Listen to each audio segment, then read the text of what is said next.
রাধে রাধে ভক্ত স্বজন, কেমন আছো সবাই? আশা করি সবাই রাধারানীর কৃপায় ভালো আছো, সুস্থ আছো। এই যে এখন বিকাল বেলা আমি ভগবানের ভোগ রান্না করতে এসেছি। আলু সিদ্ধ করে নিয়েছি, এখন সিঙ্গারা তৈরি করব, তাই আলুর পুরটা রান্না করে নিচ্ছি। আলুটা আগে সিদ্ধ করে নিয়েছি। এই যে আলুর পুর প্রায় রেডি। এই যে আমি আটা দুপুরে মানে 1 ঘন্টা আগে ছেনে রেখেছি। এখন এটা সিঙ্গারার আকারে শেপ করব। এই যে আমি একটা রুটি বড় করে বেলে নিয়েছি, সেটাকে 8টা খণ্ডে ভাগ করে নেব। তাহলে কিন্তু সিঙ্গারাটা অতি সহজেই বানানো যাবে, কোনো সমস্যাই হবে না। এই যে দেখো আমি কিভাবে সিঙ্গারাটা তৈরি করছি, তোমরা দেখো।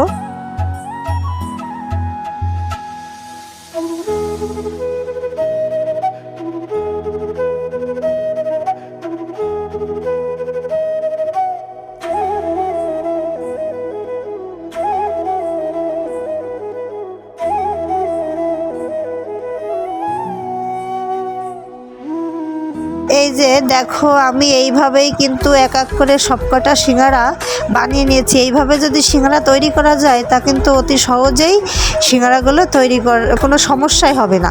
এই যে দেখো সব সিঙ্গারা রেডি হয়ে গেছে। এই যে কড়াইতে তেল দিয়েছি আমি, কড়াই মানে তেলটা হালকা গরম হবে তখনই সিঙ্গারাটা আস্তে আস্তে এই যে আমি ছেড়ে দিয়েছি।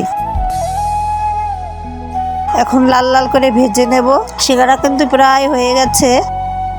এখন আমি সিঙ্গারাটা তুলে নিচ্ছি।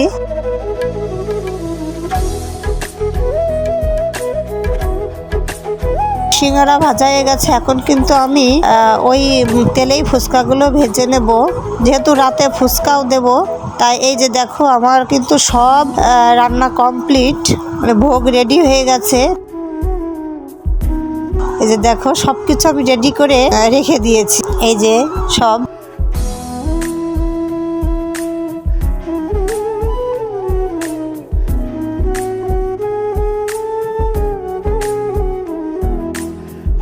আমি এই যে চলে এসেছি সন্ধ্যা আরতি করতে। সন্ধ্যা আরতিটা সেরে নেব। এই যে গোপালের সন্ধ্যা আরতি করছি, যেহেতু আমাদের সারা সকালে মঙ্গল আরতি হয় আর সন্ধ্যায় এই সন্ধ্যা আরতি। আর দিনের মধ্যে যে কোনো এক সময়ে মানে অল্প আরতি করলেও হয়, কিন্তু সন্ধ্যা আরতি আর মঙ্গল আরতিটা আমাদের ঠিকঠাক করতে হয়। এটা পূর্ণাঙ্গ আরতি, একদম মানে সম্পূর্ণ যা যা আমাদের লাগে সব কয়টাই আরতি করে নিতে হয়। তাই আমি সন্ধ্যা আরতিটাও প্রায় পথে।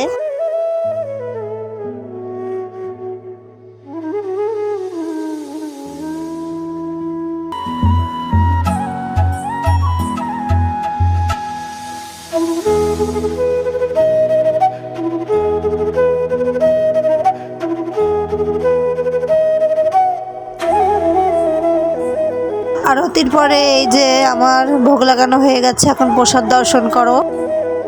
ফুচকা দিয়েছি, পুরি, সিঙ্গারা এবং একটু মিষ্টি আর জল দিয়ে রাতের ভোগ লাগিয়েছি।